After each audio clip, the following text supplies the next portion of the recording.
మాజీ మంత్రి ఫిరాయింపుల బరిలో ముందు వరుసలో ఉన్న కడియం శ్రీహరి నిన్నటి వరకు ఏ పార్టీనో చెప్పలేని పరిస్థితిలో టాల్ లీడర్ ఉండే. టాల్ లీడర్ 15 సంవత్సరాలు క్యాబినెట్ మంత్రిగా ఉండి ఒక్క ముఖ్యమంత్రి పదవి తప్ప అన్ని పదవులు అనుభవించి కనీసము పేరు చెప్పుకోలేని పరిస్థితి ఉండే. కానీ మరి ఈరోజు కడియం శ్రీహరి గారు నిన్న మరి తను కాంగ్రెస్ పార్టీలోకి పోయినట్టు క్లియర్గా ప్రెస్ మీట్లో ఒక సభలో మాట్లాడడం జరిగింది. దయచేసి మళ్ళీ సంవత్సరంన్నర క్రితం నేను ఎమ్మెల్యేగా పోటీ చేశాను. మీ ముందుకు వచ్చి నాకు ఒక అవకాశం ఇవ్వండి, మన గ్రామాలను అభివృద్ధి చేసుకుందామని చెప్పాను. మీరు నమ్మకంతో నాకు ఓటేసి గెలిపించారు. నేను గెలిచిన పార్టీ అధికారంలోకి రాలేదు, కానీ ఈ నియోజకవర్గ ప్రజలకు ఇచ్చిన హామీని ఎట్లా నిలబెట్టుకోవాలి, ఈ గ్రామాలు ఎట్లా బాగుపడాలి, ఈ నియోజకవర్గం ఎట్లా అభివృద్ధి చెందాలని ఆలోచించి నేను కాంగ్రెస్ పార్టీలో చేరడం జరిగింది. రాష్ట్రంలో కాంగ్రెస్ ప్రభుత్వం ఉన్నది. ముఖ్యమంత్రిగా గౌరవనీయులు రేవంత్ రెడ్డి గారు ఉన్నారు. రేవంత్ రెడ్డి గారు స్వయంగా పిలిచి, అన్న మీరు మా పార్టీలోకి రండి, ప్రభుత్వానికి మీ అనుభవం అవసరం, మీ నియోజకవర్గ అభివృద్ధిని మీరు ఊహించిన దానికంటే బ్రహ్మాండంగా చేద్దామని చెప్పి వారు నన్ను కాంగ్రెస్ పార్టీలోకి ఆహ్వానించడం జరిగింది. ఈ నియోజకవర్గం యొక్క అభివృద్ధిని దృష్టిలో పెట్టుకొని ప్రభుత్వం అండా ఉంటేనే ప్రభుత్వ సహకారం. ఈరోజు నేను అభివృద్ధి కోసమే కాంగ్రెస్ పార్టీలోకి పోయానని చెప్పేసి స్వయంగా మాట్లాడడం జరిగింది. అంటే మొత్తము ప్రజల నుండి వ్యతిరేకత, ఉన్న పార్టీ నుండి వ్యతిరేకత, ఆయనను గెలిపించిన బీఆర్ఎస్ పార్టీ నుండి వ్యతిరేకత తట్టుకోలేక ఈరోజు అప్రూవల్గా మారిండు కడియం శ్రీహరి గారు. సో నేరం చేసిండు, దొంగతనం బయటపడ్డది కాబట్టి ఈరోజు అప్రూవల్గా మారి ఈరోజు మరొక్కసారి మరి ప్రజలను మోసం చేయాలని నేను అభివృద్ధి కోసమే పోయిందని చెప్తా ఉన్నాడు. అభివృద్ధి ఇప్పుడు గుర్తొచ్చిందా? 10 సంవత్సరాలు టీడీపీలో క్యాబినెట్ మంత్రిగా, మళ్ళీ బీఆర్ఎస్ పార్టీలో ఉప ముఖ్యమంత్రిగా, ఎంపీగా, 2 సార్లు ఎమ్మెల్సీగా, మళ్ళీ ఎమ్మెల్యేగా కూడా గెలిచినావు. దాదాపు 15 సంవత్సరాలు క్యాబినెట్ మంత్రిగా ఉన్నావు. తర్వాత 2 సార్లు ఎమ్మెల్సీలా కూడా ఉన్నావు. ఇన్ని పదవులలో చేయని అభివృద్ధి మరి ఇప్పుడు ఏమి అభివృద్ధి చేద్దామని వచ్చినా ఒకటన్నా ఉందంటే రాష్ట్రంలో కానీ జిల్లాలో కానీ లేదా గణపూర్ నియోజకవర్గంలో కడియం మార్క్ అనేది ఎక్కడ కూడా కనిపించదు. కడియం మార్కల్లా తన బిడ్డను ఎంపీగా చేయాలి, రాజకీయ వారసురాలుగా చూడాలనే ఏకైక లక్ష్యంతో ఆయన పోయే కాలానికి రాజకీయ సమాధి కట్టుకున్నాడు. ఎక్కడ కూడా అభివృద్ధి అనేది ఇప్పటి వరకు కూడా గణపురం నియోజకవర్గంలో ఎలాంటి అభివృద్ధి కడియం శ్రీహరి వల్ల జరగలేదు. ఎందుకంటే ఆయన స్వార్థం కోసం టీడీపీలో ఉన్నప్పుడు ముందుగా మార్కెట్ శాఖ మంత్రిగా ఉన్నాడు, ఇల్లు మీద ఇల్లు కట్టుకున్నాడు. అదేవిధంగా నెక్స్ట్ సోషల్ ఫేర్ మినిస్టర్ అయ్యిండు, విదేశాల ఆస్తులు సంపాదించుకున్నాడు. మళ్ళా ఎడ్యుకేషన్ మంత్రి అయ్యిండు. తర్వాత అప్పుడున్న డీఓల దగ్గర నుంచి వెళ్ళి మరి లంచాలు తీసుకున్నట్టు పెద్ద ఎత్తున పేపర్లు రావడం జరిగింది. తర్వాత ఇరిగేషన్ శాఖ మంత్రి ఉన్నాడు. ఐడల్ ప్రాజెక్టులను అమ్ముకొని ఆ రోజు పెద్ద శీర్షికన వచ్చింది. ఆఖరికి ఎంత పెద్ద అంటే గోరింత బలరాం కొండంత అయ్యాడని ఒక స్టేట్మెంట్. అంటే వాళ్ళ కజిన్ బ్రదరే కోట్లు సంపాదిస్తున్నాడు. ఎస్సీ కార్పొరేషన్ లేదా సాంఘిక సంక్షేమ శాఖలో 2% ఏమో గోరింట బలరాంకి అయితే 8% కడియం శ్రేయర్ తీసుకున్నట్టు వచ్చింది. ఇలా గురువింద గింజ లెక్క అనేక నీతులు చెప్పే కార్యక్రమం చేస్తుంటారు. సో కాబట్టి కడియం శ్రీహరి ఆయన అభివృద్ధి అయిందే తప్ప గణపురం నియోజకవర్గాన్ని కానీ జిల్లాకు కానీ ఏ కార్యక్రమాలు చేయలేదు. అంతేకాకుండా ఈరోజు ఫిరాయింపులు అంటేనే ప్రజాస్వామ్యానికి ఒక గొడ్డలు పెట్టు. అంతేకాకుండా ఈరోజు రాజ్యాంగాన్ని కూనీ చేసినట్టు క్లియర్గా రాజ్యాంగ ధర్మాసనం సుప్రీంకోర్టు మరి చీఫ్ జస్టిస్ బిఆర్ గవాయ్ గారు ఒక దళితుడై ఉండి రాజ్యాంగ పరిరక్షణ కోసము ప్రజాస్వామ్యాన్ని కాపాడాలనే ఉద్దేశంతో మరి గొప్పగా నిర్ణయం తీసుకొని 3 నెలల గడువు ఇచ్చి 3 నెలల్లో స్పీకర్ గారు నిర్ణయం తీసుకోవాలని చెప్పేసి తీర్పు ఇవ్వడం జరిగింది. ఎమ్మెల్యేలకు ఎలాంటి సమయం ఇవ్వద్దు అంటే 7 నెలల సమయమైనా అంటే జనవరి 15వ తారీఖు కూడా నోటీసులు ఇవ్వమంటే 7 నెలలైనా కూడా కనీసము ఫిరాయింపు పాల్పడ్డ ఎమ్మెల్యేలు కనీసం నోటీస్ కూడా ఇవ్వలేదు స్పీకర్ గారు. దాన్ని మరి సుప్రీంకోర్టు తప్పుపట్టింది. వారికి ఇంకా సమయం ఇవ్వద్దు, వెంటనే వారి మీద చర్య తీసుకోవాలని చెప్పేసి. ఎంత క్లియర్గా అంటే ఆపరేషన్ సక్సెస్ పేషెంట్ డెడ్ అన్న ఆ రకంగా ఈరోజు కనుక స్పీకర్ నిర్ణయం తీసుకోకపోతే అలా ఉంటుందని చెప్పి కూడా కామెంట్ చేయడం జరిగింది. సో ఇంకా కూడా స్పీకర్ గారు ఇంకా మరి మొన్న ఒక 5గురికి మళ్ళీ 5గురికి ఇస్తారని నోటీసులు మాత్రమే ఇస్తారన్నట్టు వచ్చింది. దాన్ని కూడా గడువు విధించలేదు. మరి ఇక్కడ కూడా స్పీకర్ గారు కూడా దళితుడు, తప్పకుండా రాజ్యాంగాన్ని పరిరక్షించాల్సిన బాధ్యత స్పీకర్ గారికి ఉంది. అంబేద్కర్ గారి మీద ఏమాత్రం గౌరవం ఉన్నా కూడా తప్పకుండా ఫిరాయింపు పాల్పడ్డ ఎమ్మెల్యే మీద వెంటనే చర్య తీసుకోవాలని డిమాండ్ చేస్తున్నాం.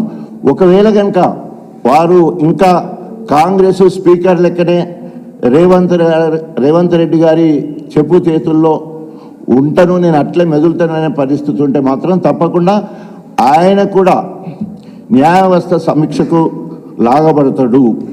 ఆయన కంటెంప్ట్ ఆఫ్ కోర్ట్ కింద ఆయన కోర్టుకు కూడా పోయేటానికి అవకాశం ఉంటుంది, కోర్టులో కూడా కేసు వేయడానికి కూడా అవకాశం ఉంటుంది.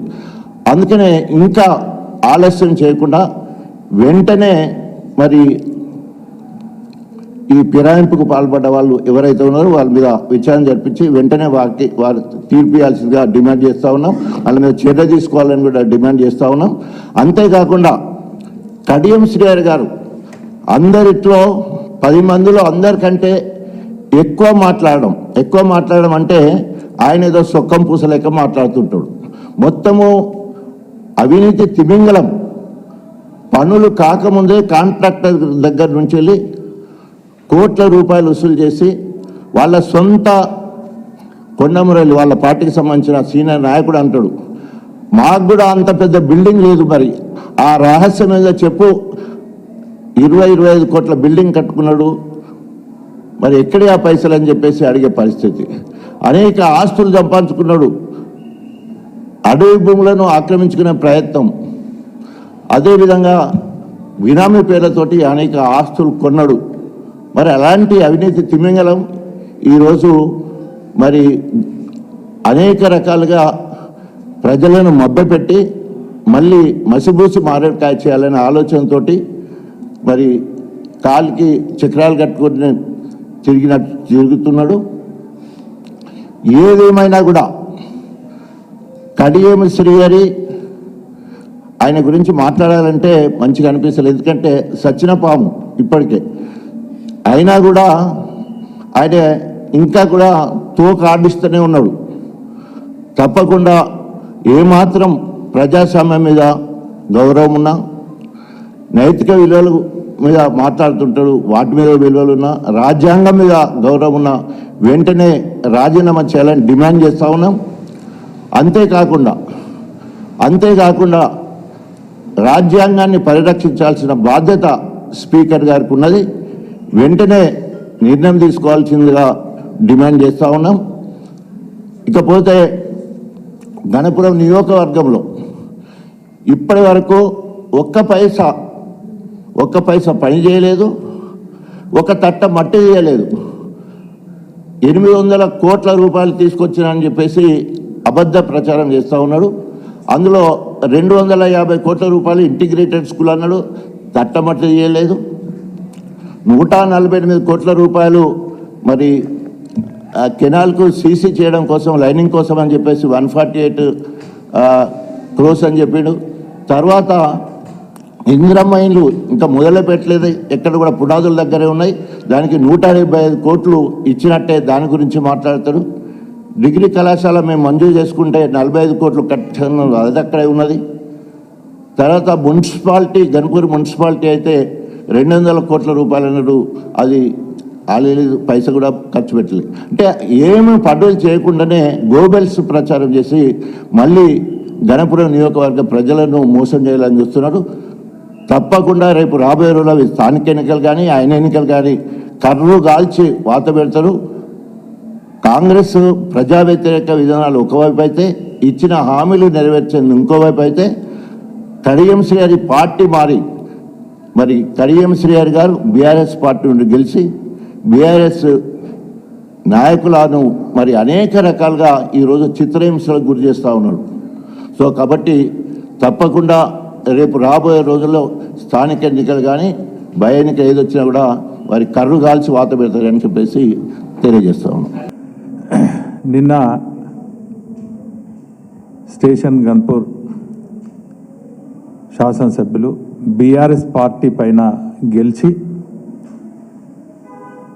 అభివృద్ధి పేరిట పార్టీ మారిన అని చెప్పినటువంటి బహిరంగ ప్రకటనను దయచేసి స్పీకర్ గారు పరిగణలోకి తీసుకొని పార్టీ ఫిరాయించినట్టు ఎవిడెన్స్ ఉంది, ఇప్పుడే రాజన్న గారు చూపెట్టింది కాబట్టి దయచేసి మీ ద్వారా గౌరవ స్పీకర్ గారిని కోరుతున్నాం.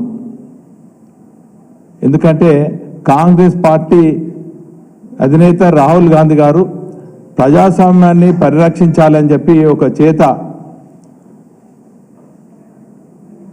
రాజ్యాంగాన్ని పట్టుకొని దేశవ్యాప్తంగా పాదయాత్రలు చేస్తున్నారు. మరి ఈ రాష్ట్ర ఇన్ఛార్జ్ గారు కూడా పాదయాత్ర చేస్తున్నారు. మరి అటువంటి పార్టీ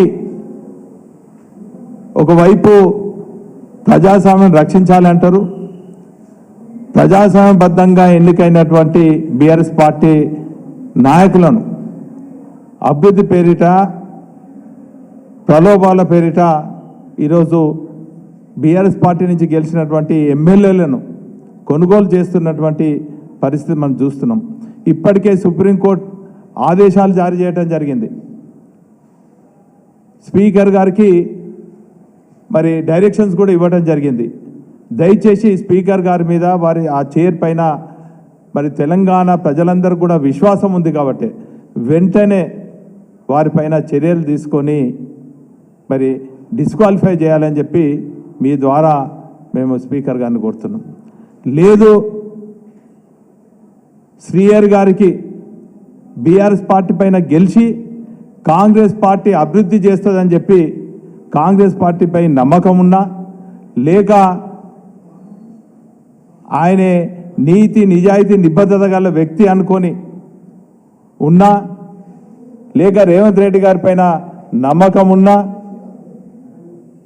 లేక నేను ఆయనే తీసుకున్న నిర్ణయం కరెక్ట్ అనిపించినా కూడా వెంటనే నువ్వు శ్రీహరి రాజీనామా చేయాలని చెప్పి ఈ సందర్భంగా తెలియజేస్తున్నాను. శ్రీహరి చరిత్రను దగ్గర నుంచి, ఆయన రాజకీయ జీవితం దగ్గర నుంచి చూసినటువంటి వ్యక్తుల్లో వరంగల్ జిల్లా బిడ్డగా నేను గత కొన్నేళ్ల నుంచి కూడా చూస్తున్నా. ఒక్కళ్ళకి పదవి వస్తే ఓరోడు కుట్రలతోని కుతంత్రాలతోని తన రాజకీయ పునాది మరి స్థాపించుకున్నాడు, సామ్రాజ్యాన్ని నిర్మించుకున్నాడు. స్వయంగా చూసినాను. ఎన్టీఆర్ హయాంలో 94లో మొదటి దఫాలో మా సోదరునికి మంత్రి పదవి ఇస్తే నలుగురిని కూడగట్టుకొని లక్ష్మీ పార్వతి దగ్గర కాలు మొక్కి పదవి సంపాదించుకున్నటువంటి నీచమైనటువంటి చరిత్ర కడియం శ్రీహరిదని ఈ సందర్భంగా తెలియజేస్తున్నాను. గన్పూర్ ప్రజలు తిరస్కరించి మూల కూసబెడితే ఇదే కేసీఆర్ గారిని కేటీఆర్ గారిని ప్రాధేయపడి కాళ్ళు మొక్కి ఈరోజు తిరిగి తెలంగాణ పేరిట బీఆర్ఎస్లో చేరి అంచెలంచెలుగా రాజన్న మీద చెవాకులు పేలి అవినీతి ఆరోపణలు చేసి మరి ఈరోజు గద్దెనెక్కి తాను పదవి సంపాదించుకోవడమే కాకుండా పదవి ద్వారా కోట్లు గడించి ఈరోజు ఒక నీతివంతమైనటువంటి నిజాయితీ గల వ్యక్తిగా నిజాయితీ గల రాజకీయ నాయకునిగా మరి మాట్లాడుతున్నారు. ఈరోజు 73 ఏండ్ల వయసులో ఇంత చేస్తున్నా అంటున్నావు. 73 ఏండ్లు వచ్చినాయి, నీకు సిగ్గు శరం లేదా? ఏ పార్టీతోని గెలిచినో ఆ పార్టీలో ఉండాలని ఈ వయసుకు ఇంకా నీకు సిగ్గు రాలేదా అని చెప్పి నేను కాదు, గన్పూర్ ప్రజలు కాదు, నీ కాంగ్రెస్ పార్టీలో ఉన్నటువంటి మాజీ ఎమ్మెల్సీ కొండ మురళీధర్ గారే మరి నేను ప్రశ్నిస్తున్నారు. ఆయన చేసిన వ్యాఖ్యలకు నువ్వు సమాధానం చెప్పు. నీ కాంగ్రెస్ పార్టీ వాళ్ళు చేసినటువంటి వ్యాఖ్యలకు నువ్వు సమాధానం చెప్పు. ఈరోజు పెండియాల నుంచి అంటున్నావు, పెండియాలలో నువ్వు జరిగినటువంటి సభ నుంచే నీకు రాజకీయ భూస్థాపితం అవుతుంది కడియం శ్రీహరి ఖబర్దార్ అని చెప్పి ఈ సందర్భంగా తెలియజేస్తున్నాను. నువ్వు తీసుకున్నటువంటి నిర్ణయం నీకు కరెక్ట్ అనిపిస్తే వెంటనే అక్కడ పెండియాల నుంచే నువ్వు రాజీనామా చేయి. నువ్వు ఎవరి కోసం పోయినావు? అభివృద్ధి కోసం పోయినావా? నీ బిడ్డ రాజకీయ భవిష్యత్తు కోసం పోయినావు, నీ ఆర్థిక అభివృద్ధి కోసం పోయినావు. ఈరోజు గన్పూర్ ప్రజలను మోసం చేసింది తాటికాయ అక్షరాలతో రాస్తారు కడియం శ్రీహరి కుటుంబం అని కూడా ఈ సందర్భంగా తెలియజేస్తున్నాను. నీకేమాత్రం చీము రక్తం ఉంటే, నువ్వు నిజాయితీ పరులను అనుకుంటే వెంటనే అదే పెండియాల నుంచి నువ్వు రాజీనామా చేయాలని సందర్భంగా తెలియజేస్తున్నాను. నువ్వే కాదు, రేపు స్థానిక ఎన్నికలు వచ్చినా కూడా గన్పూర్ ప్రజలు